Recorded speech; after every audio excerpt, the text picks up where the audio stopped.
morning, students. Today I am going to discuss classical mechanics, unit number 2, that is called as the mechanics of rigid bodies. You have you have to see in the already in lower classes what is in mechanics and what is in the rigid body. So in which we have to see in the classical mechanics of rigid body, unit number 2. From that, what is in my rigid body? A system of mass point subject to the holonomic constraint that distance between all pair of point remain constant throughout the motion. If there are n free particles, there are 3n degrees of freedom.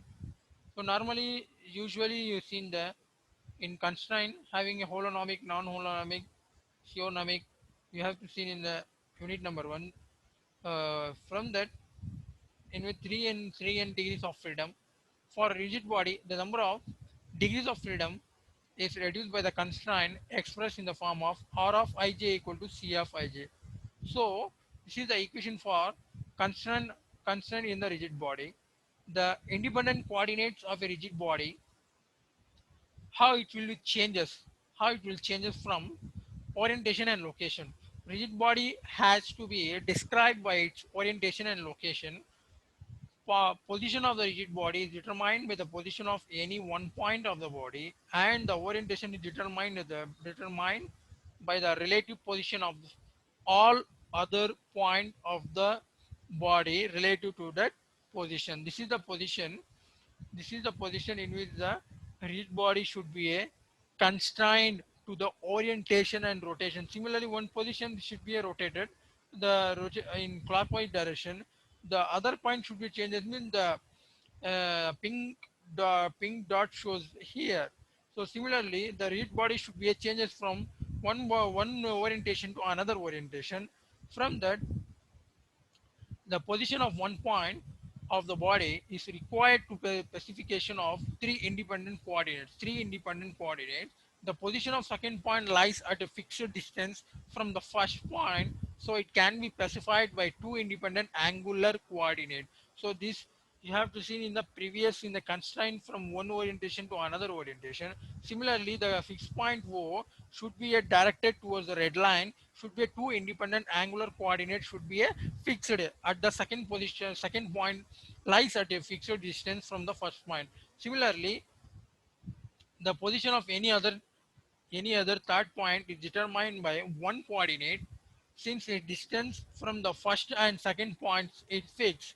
Thus, this is the first and second point should be a fixed from the 3n number of freedoms, and one fixed point from the independent particle. So similarly, it should be rotated from twice. So thus, the number of independent coordinate necessary to completely describe the position and orientation of a rigid body. So this figure shows the complete orientation, that is 6n 3 into 2, that is called as the number of freedom, and number of particles should be a increase into 2. So from that, what is meant by orientation of a rigid body? The position of a rigid body can be described by three independent coordinates. Therefore, the orientation of a rigid body can be described by the remaining three independent coordinates.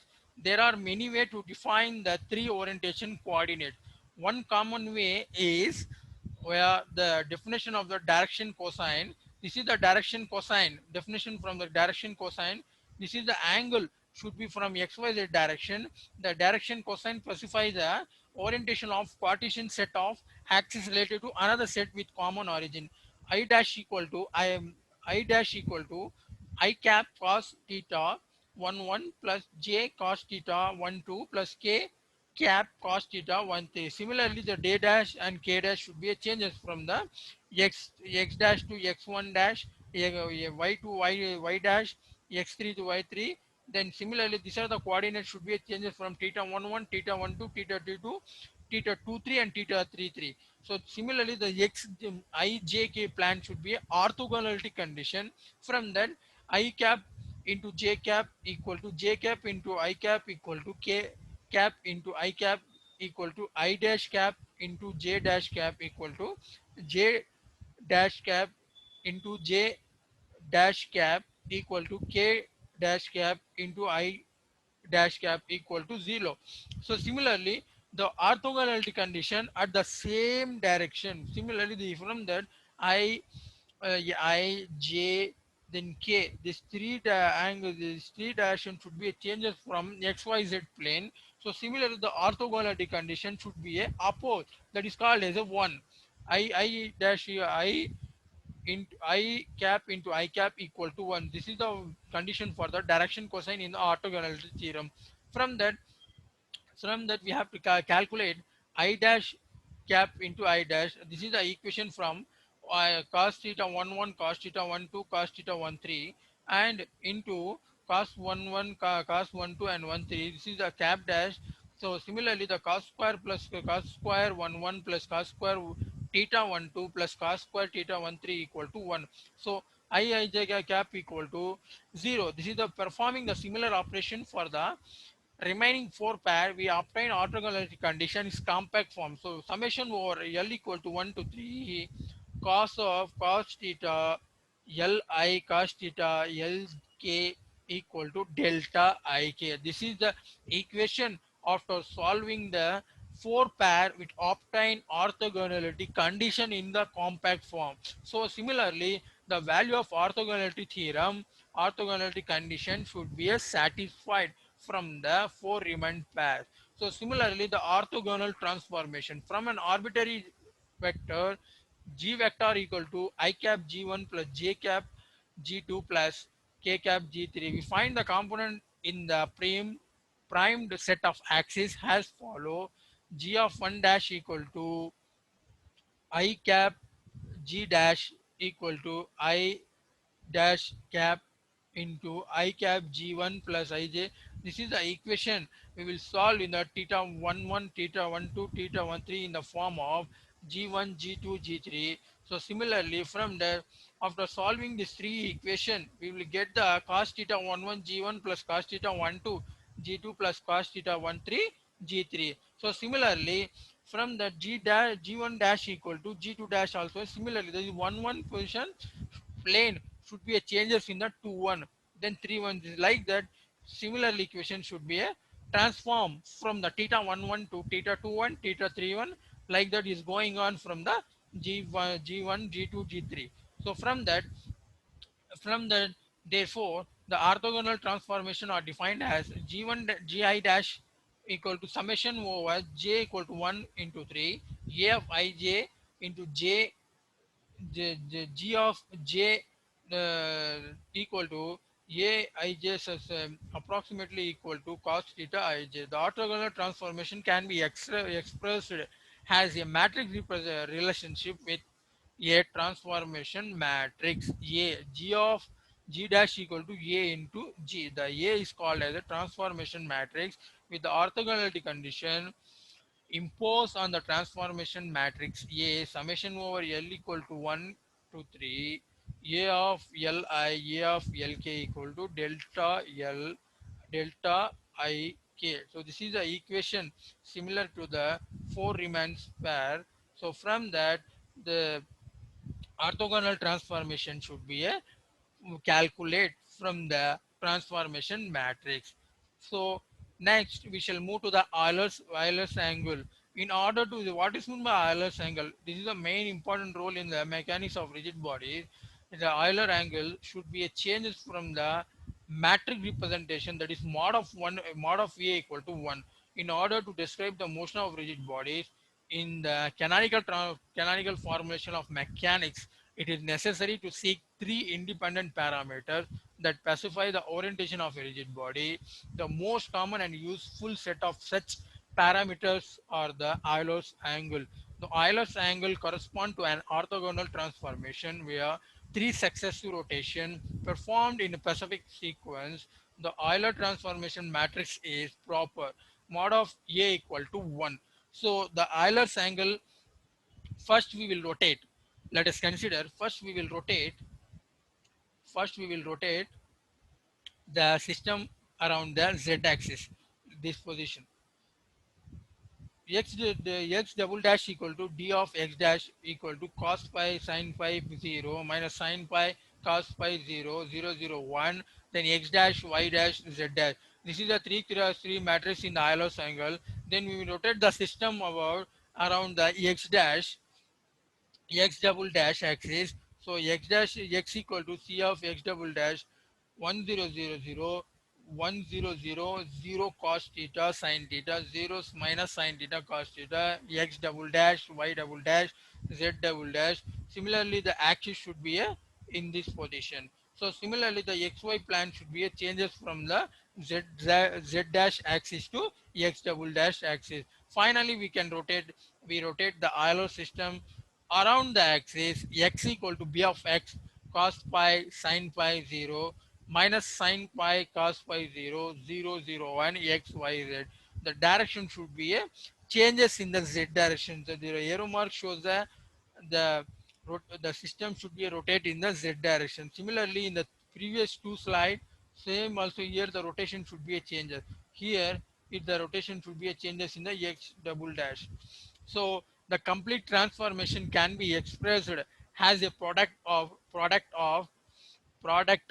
successive matrix x equal to b of x, that is uh, b equal to x is equal to, you know, the equation c of x double bar, then b the x double bar equal to d of x dash. So similarly, after combining the equation above previous three equation, we will get the a is the bcd x dash equal to a of a into x dash, bcd equal to x dash. This is the orthogonal condition from the Euler's angle.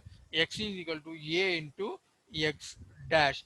The explicit form of the resultant transformation a equal to bcd. From that, the equation should be in the 3 cross 3 matrix. The cos pi minus cos theta sin phi into sin phi. So similarly, the 3 cross 3 matrix, the described sequence is known as the X convention. Overall, there are 12 different possible conventions in defining in the Euler's angle. Defining the Euler's angle. From that, the Euler's angle should be a at fixed at the transformation matrix. So we shall move to the another topic that is called as a infinitesimal rotation. Let us consider the orthogonal transformation matrices of the following form: A equal to 1 plus alpha. Here alpha is a square matrix with infinitesimal element. Such matrices A are called matrices of infinitesimal rotations. Generally, the two rotations do not communicate commute. A1 A2 are is not equal to A2 A1 or infinitesimal rotation to compute 1 plus alpha 1 plus 1 plus alpha 2 equal to 1 plus alpha 1 into this is the equation in the multiply. So we will get the 1 plus alpha 1 plus alpha 2. So this should be a similar equation. It should be a changes from the 1 plus alpha 1 plus alpha 2 1 plus alpha 2 plus alpha 1. From that, the inverse of the infinitesimal rotation a inverse equal to 1 minus alpha. Proof: 1 minus alpha into a equal to 1 minus alpha plus 1 plus alpha, which is equal to 1. And on the other hand, a inverse equal to a bar. 1 minus alpha is equal to 1 plus alpha bar. A bar equal to minus alpha. Matrices are antisymmetry. In 3 in 3D we can write this equation: 0 d of sigma 3 minus d of sigma minus d of omega 2 minus omega 3 t 0 d of omega 1 d of omega 2 minus d of omega 1 into 0. The infinitesimal change of a vector d of r equal to r minus r dash equal to 1 plus alpha, that is plus r minus r dash is equal to 1 plus alpha into r minus r. So dr equal to alpha r. So d of r equal into I summation over j is equal to 1 to 3 alpha I j r j. So from that we can calculate the d of origin over summation over 3. From that, the equation should be calculated from the different vector of the d of omega is a differential vector, not a differential of a vector. D of r is equal to r sin theta of d of phi. D of r is equal to r vector into n vector into d of r. From that, this equation d of r is equal to r vector into d omega. From the after calculating the r1, r2, r3, we can summation over this equation. Then we will get the differential vector. From that, d of omega is normal to the rotation plane. This diagram shows that d of omega into n of theta. So in which calculate the alpha. So alpha the calculate from after calculate the omega d of omega 1, omega 2, omega 3, 0 matrix of 0 n3 minus n2 minus n3 0 n1 n2 minus n1 0 of d of pi. Alpha is equal to d of pi summation over I equal to 1 to 3 n of pi into mi. M1 equal to 0 0 0 0 0 1 0 minus 1 0. From that, the Euler's angle of the matrices d omega vector is equal to n vector into d of pi. From that, we will calculate the different infinitesimal rotation generator from these matrices, like that m1, like that m2, like that m3. So after summing over the mi mj minus mi equal to summation over I equal to 1 to 3 epsilon I j k l into mk. So example of infinitesimal Euler's angle, we can calculate the A is equal to, so in which we can rewrite the equation. From that we will get the 1 plus alpha. After solving in notes, you have to see in the detail from the Euler's angle, kinematics, and the mechanics of rigid body. Like that, fewer topics should be you have to see in the notes for clear equation by the step by step. So I will just show the which equation should be importance for the Euler's angle and infinitesimal rotation. From that, I have to stop one small topic of the mechanics of rigid body. How you hope you should be understood what is going on in the Euler's angle, infinitesimal rotation, and orthogonality theorem and orthogonality transformation. So, thank you.